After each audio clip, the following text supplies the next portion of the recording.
essentially swapping Dynasty for Nuadra over to QConfirm, and in the first game, QC have bested their... Oh my god, race. Yeah, alright, no worries. Mark 14 straight to the dome of Petret.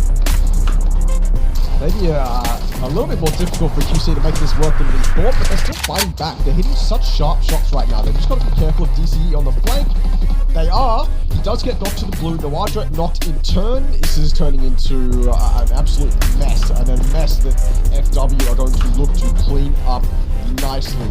FW fully taking advantage of all of the third parties around them, fully taking advantage of all of the weak teams in this zone. It's just one member of DCE remaining. FW have played this almost to perfection. They do lose one knock, but they'll clean it up in the end. It's a 9-kill win from FW. What a dominant performance, getting themselves that chicken dinner here. Molotov to deny space. Mings almost loses it. Scappy down a known factor. So they can peek over and take him out if they wanted to. That's a nade used as well. More pressure now on the side of SGD. They are getting closer and closer together. Yeah. For example, they're really low on these resources. They just got to rely on whatever Molotovs and perhaps that could actually deny a little bit of that zone. Barrow does find an opening spot, taking down with one member inside of TMP. Remaining. So it's time for that cross here. He's hiding out while Scappy's still dealing with the pressure of SGD. Wins it. Pull right back. Aaron still fights back though, and that will be TMP. Out at turn. SGD.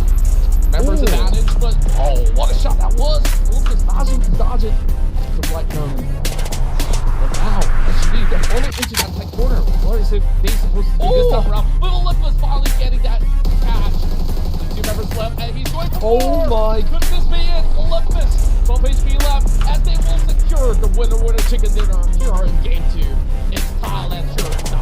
Oh, Olympus just came out of no card, no longer a surprise. He picks up damage done to that SGD player, and there's the knock. Mate picks up. There's only one member up now for SGD. Trying to fight their way through the car park, but I just don't think it's possible. I don't think it's realistic to expect. Take Me Please are going to be the victors here of the more fight, unless MML has something to say about it. He's got two knocks, and Megalos is nowhere near in position to trade. He just completely turns himself to look at third party now. He's trying to get some quick kill steals off the distance. He'll take one, but eventually he's going to have to deal with the immediate threat. We're down to our top 3 teams here, and somehow this is a 1v1 over here. Yeah, this 1v1 is looking so interesting, and especially with so many open space. Denied himself by the blue zone. So either states should be the ones to take the dinner home. They should be.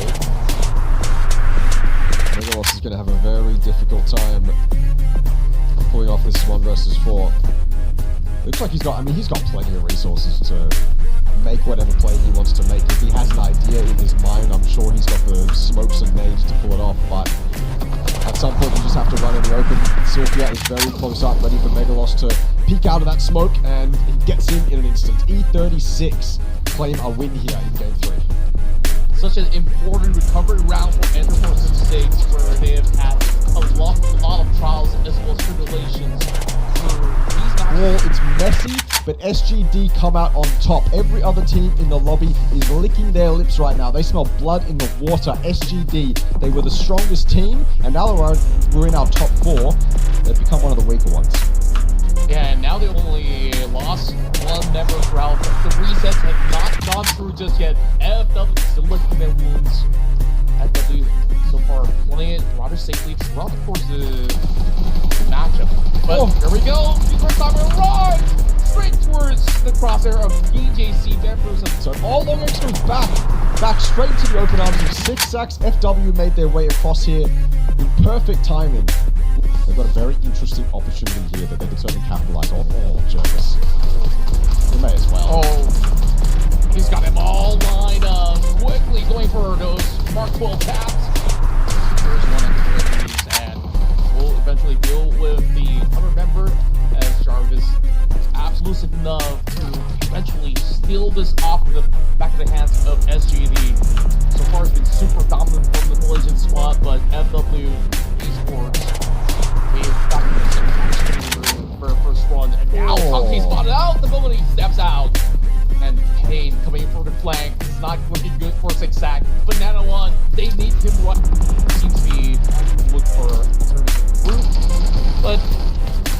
this position here. But that one's spotted!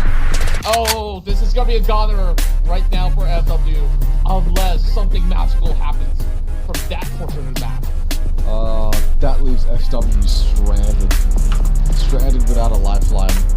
Now all they have left is smokes and whatever aim they can muster up, but it's not as good as what Pain can deliver. Down goes Tonke.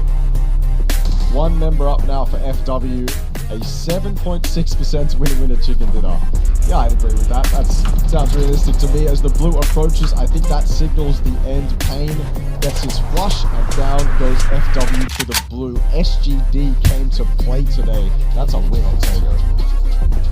Massive one at that as well. If it... And even more to come in this penultimate game. Nice nade. Probably going to do a little bit of damage. They walk straight into it. Lun Lun, he literally walks over it. Stuck his toes all up in that grenade, and that second one will finish PMA. We are now into what I think is our first just straight 4v4 to finish off a game. Yeah, that's... So, it's really down to anyone definitely will have any frag grenades. It's a good time to actually toss it across the screen. Now, how are they supposed to work this one out? They are looking for June, and they have to connect this. Perhaps this will open up the floodgates. Perfect setup. Smokes are now out. Please, have a Pain putting into a flashbang onto the corners where Holmamp is currently at. They are trying to at least isolate their targets one after another. So it's really down to Zayu on this far corner to see if he can actually contribute. Holmamp needs to heal up, but here goes the push. UNQ is looking for it. This is so perfectly played by TMP. I cannot tell you how happy that strategy towards that end game makes me. It is synchronization to a T. It is teamwork in just absolute perfection. I'll talk about that more, but oh my, I love what TMP is able to open this up, that he has this ridge to work with. All of a sudden, QC a little bit exposed, a little bit vulnerable. Chinks King now in trouble. He needs to win this 1v2 essentially, otherwise the rest of his team is in danger. Well, he does get that opening pick though. Now down to Raze. No time to even go in for that pickup right now, as he's also being bombarded with all these flashbangs, stuns, being thrown right at him. But there's going to be a responses claim from BCE at the very same time. Both sides pretty much fully occupied as it goes. This game now secures it. Raze have to give that spacing across. Head right now, trading back against Jihui. And Jihui is the only one left. Can he climb right down from the shield? And now the big man assistance. Great shots, but that will be it. The chicken dinner has been confirmed by QC. What a game. 12 kills to their name. It's the second winner chicken dinner